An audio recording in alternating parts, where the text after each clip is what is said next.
I felt compelled to go live to show our audience is all over the news, so I'm not really showing you anything new. But this is absolutely disgusting what we're seeing in the streets of LA. I talked about this last night, saying the result of what is happening with the protest, the end result of that will be nothing more than destroying your city. And that is exactly what we're seeing right now. This is a live feed, a live view of what's currently happening in downtown LA right now, and it is absolutely horrific. I um, I I think that um, this opportunity for um, the rioters and the people that want disruption, I think it's a little bit more than just the immigration issue. It's about the administration, the Trump administration itself, and it's about anarchy and it's about chaos. This is not about democracy. It's not about democracy. It's about causing chaos because there are ways to deal with democracy other than tearing up your city. Um, this is this situation. I hope it can come to an end, but this is just the beginning, in my opinion. And being just a few miles from the center of all this myself, I'm about maybe 24 miles to the east. It still affects all of us because what happens is these riots and this unrest spreads like cancer. It spreads like a wildfire into different areas and into different regions. So no matter where you are in the Southern California area, um, this type of chaos can spread very quickly. And again, these are people that just want to cause chaos. I was really a bit disturbed this morning. I saw a one of our Congress representatives confront National Guard troops that were defending the federal buildings in downtown LA. And she was talking to them as if though they are there at their own free will. They're not. They were ordered there. They were federalized to be there. So this is Maxine Waters um, giving her opinion and talking directly to privates, E1s, E2s, E3s, and in my opinion, which was nothing more than just going for the low hanging fruit. Here I we don't know go. why you're in my city. You did the the governor was not contacted. This is Trump and his outrageous attempt to not only target our sanctuary So city, this is but to Maxine Waters frighten us and intimidate right us. here This is um, wrong, and I hope that talking none of to you soldiers will with use men those guns to shoot surrounded by anybody. targets. There's no reason And to it's shoot okay to do that. anybody. But Maxine Don't Waters allow them is a member to make your service of Congress, a and service she where should be you're killing dealing with people. this at Don't do the it. highest level Defy them. possible, Don't and shoot not those talking to guns for the anything. soldiers. So this is my version of picking the low hanging fruit for people who have really no authority and no voice to say anything. So leave these guys alone; they're just doing their job. So I just wanted to show that, and just show you, how this chaos is just it's just all over the place. So we hope that all this comes to an end, but you're doing nothing more than making the city of LA look bad, making Southern California look bad, and making California as a state look bad. And it's okay again to have peaceful protest, but to tear up your city and cause this amount of chaos, shut down freeways, and put human life in jeopardy is not a good means to an end. So I wanted to share that and just go live with you. And I'm just going to let this go for a little bit before I shut down the live stream. That's my take on it.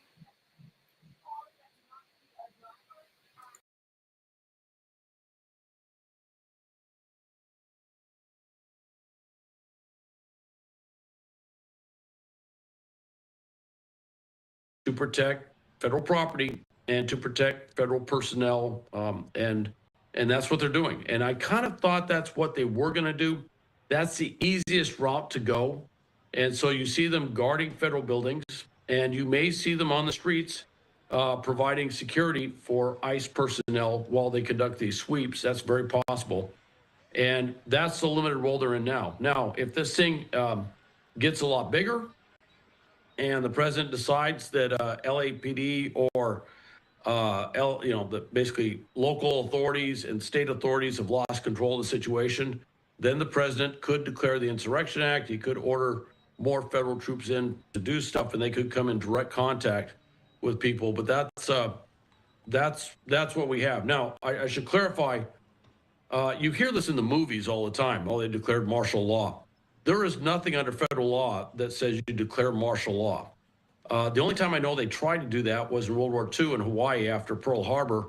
And after a series of months, they said, we don't really have a way to declare martial law. So they basically came up with some sort of arrangement with the state in terms of how they did security stuff. But so they're not going to see a martial law thing, but you could potentially, if this thing really got big, you could potentially see something where federal troops are actually in contact with citizens on the street. That's possible, but they're not being used in that role right now. I just want to clarify that. And oh, by the way, I should also mention, if you go to the riots in '92, Pete Wilson actually requested troops, and he actually asked that they get federalized. The value for the state in having them federalized is that the federal government pays for the National Guard troops. Just want to say that the last time the National Guard was federalized was in 1992 during the Rotten King riot. So this is decades before, since this type of situation has happened. It's unprecedented, and we're definitely seeing history in the making with this situation. Under state law and do law enforcement. That's possible. But once they're under federal authority, they can't do law enforcement. They can support protect federal law enforcement authorities doing law enforcement, but they can't do it themselves.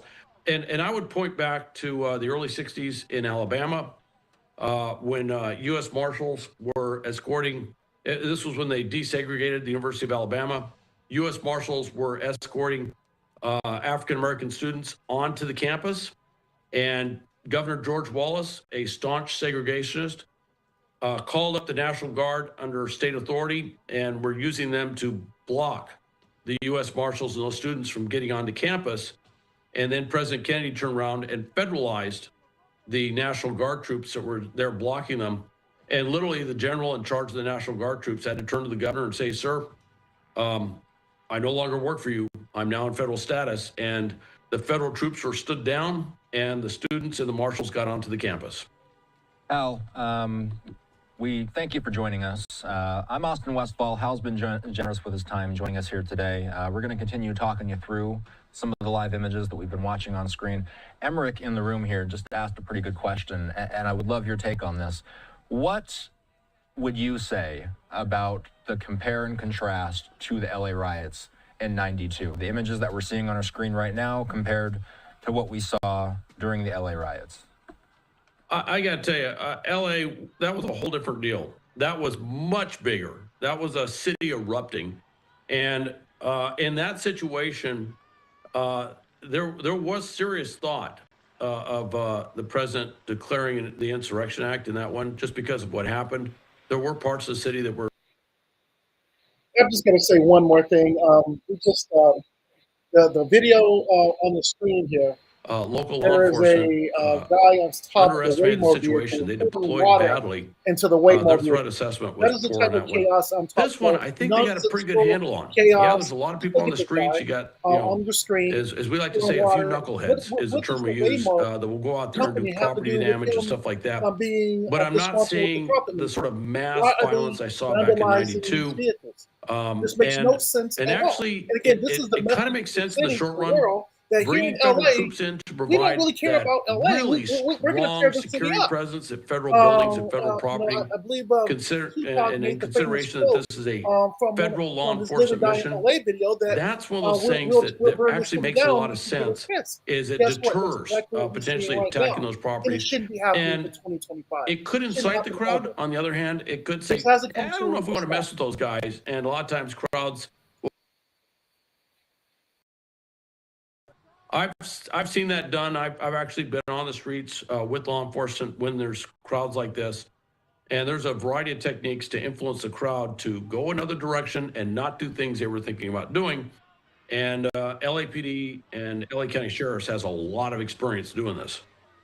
Al, one other thing that we're learning is that approximately 500 Marines from 2nd Battalion, the 7th Marines at 29 Palms, California, are in a prepared to deploy status should they be necessary to augment and support the DoD's protection of federal property and personnel effects. That's a statement from CENTCOM that was put out. So they say approximately 500 Marines are in a prepared to deploy status. For those who don't watch Live Now regularly, Hal, who's on the line right now, is a retired Marine intelligence officer.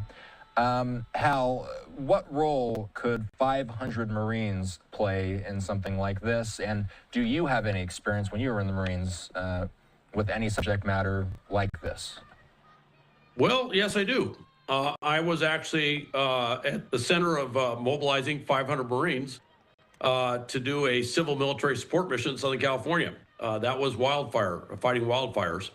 And as I finished off my career, I actually worked under U.S. Northern Command, which is the command that controls the active duty forces in the LA area right now. And I want to say that I mentioned this last night that the I saw an unusual amount of military vehicles about a month and a half ago. While I was at work, I observed train loads of military vehicles going westbound through the city of Pomona, heading down towards the inner city of LA. And I thought that was very strange. I didn't have time to take any snaps of that at the time. It was a Friday and I was trying to get off work, get my weekend going, but I thought that it was extremely strange.